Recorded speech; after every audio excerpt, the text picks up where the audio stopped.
Typically, I like to support local business owners, but today I'm at Floor and Decor because one, I've got a budget of $30,000 for a renovation project that the entire project, it has to be under $30,000, including the landscape. So tight budget means we gotta go to Floor and Decor and we gotta make it pop, make it look good without spending a ton of money. I like to call this balling on a budget, so let's go, follow me and let's ball on a budget.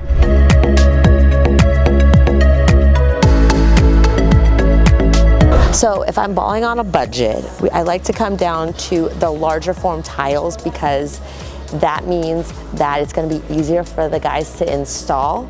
So I like anything that's 12 by 24 is somewhere where I wanna put for a floor tile. I think I've already chosen the one that I'm gonna use, and so you gotta see it. So typically I like to choose something that's very neutral for the floors. This is a 12 by 24.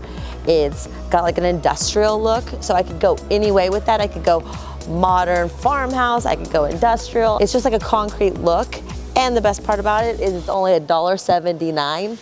And that's probably gonna be where I'm gonna spend majority of the budget is on the floors. So this tile right here, I absolutely love it. I mean, I really do love it. I love it probably because I don't usually see it, but that's also another reason why I wouldn't use this in a flip, because you wanna appeal to the mass people. And if this is something that's a newer, something that's like people don't see all the time, they might take a particular buyer, which you want to widen your buyer pool. So I think I might save this for a rainy day, or maybe this will become very popular, but I just love it. I also love the fact that this is matte.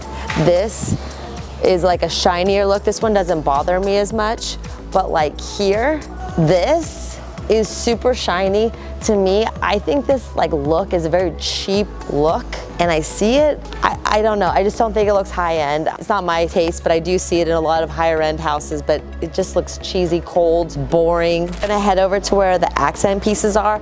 I typically like to do that with a shower pan because it's a small area. So if you're gonna spend $15 on a square foot, at least it's only like 30 square feet, so it's not that big of a deal. Or I like to use that in a soap box. I kind of like have gone away from that because I've seen that more and more be wrong, and people do it the wrong way, so then it's like kind of turned me off from it. This bathroom, it's got the shower pan, and then it's got like a mosaic that will go across the tub. I'm gonna have something that's really cool, really unique, that'll pop and stand out and make this bathroom where there's the basic floor, you're gonna have like a really nice shower pan. So these are the mosaics. You know, we're doing gray tile on the floor, so I want to have something that pulls gray out.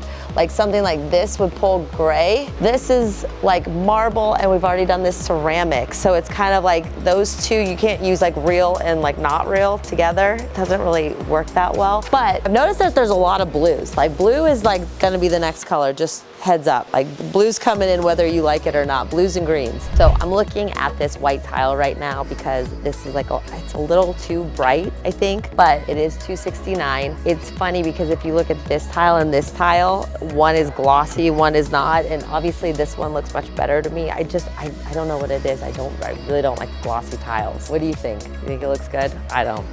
But let's try and see if this works with the tile that we already chose for the floors. This would be the shower wall. So this is an older community that I'm designing for. Things that you have to make and pay attention to. Obviously you want it to be matte because you don't want people slipping, but you also want to make sure that there's grout lines because people don't want to slip on the tile, and especially if they're older. Like just what this material is made out of, it's really not supposed to be walked on. It's more like a wall tile. But like you want to have like this as a shower pan, which is like where you're stepping on in a shower, because you don't want to slip, you don't want to fall.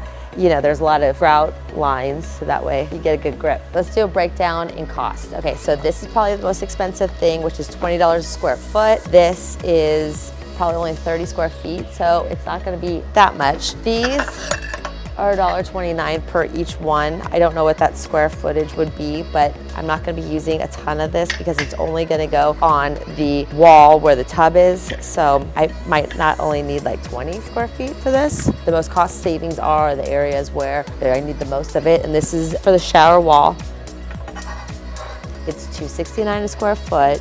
It's very simple, very plain. It's just gonna be laid all across and all the way up. And make sure if you are installing a shower that you go all the way up to the wall, or go up to like at least like 9 feet, because it just looks funny if you don't. And then this right here is my flooring, which is probably the most square footage, and it's only $1.79. So whoop whoop, all together, maybe it's like $1,600 for materials in this bathroom. That's pretty good.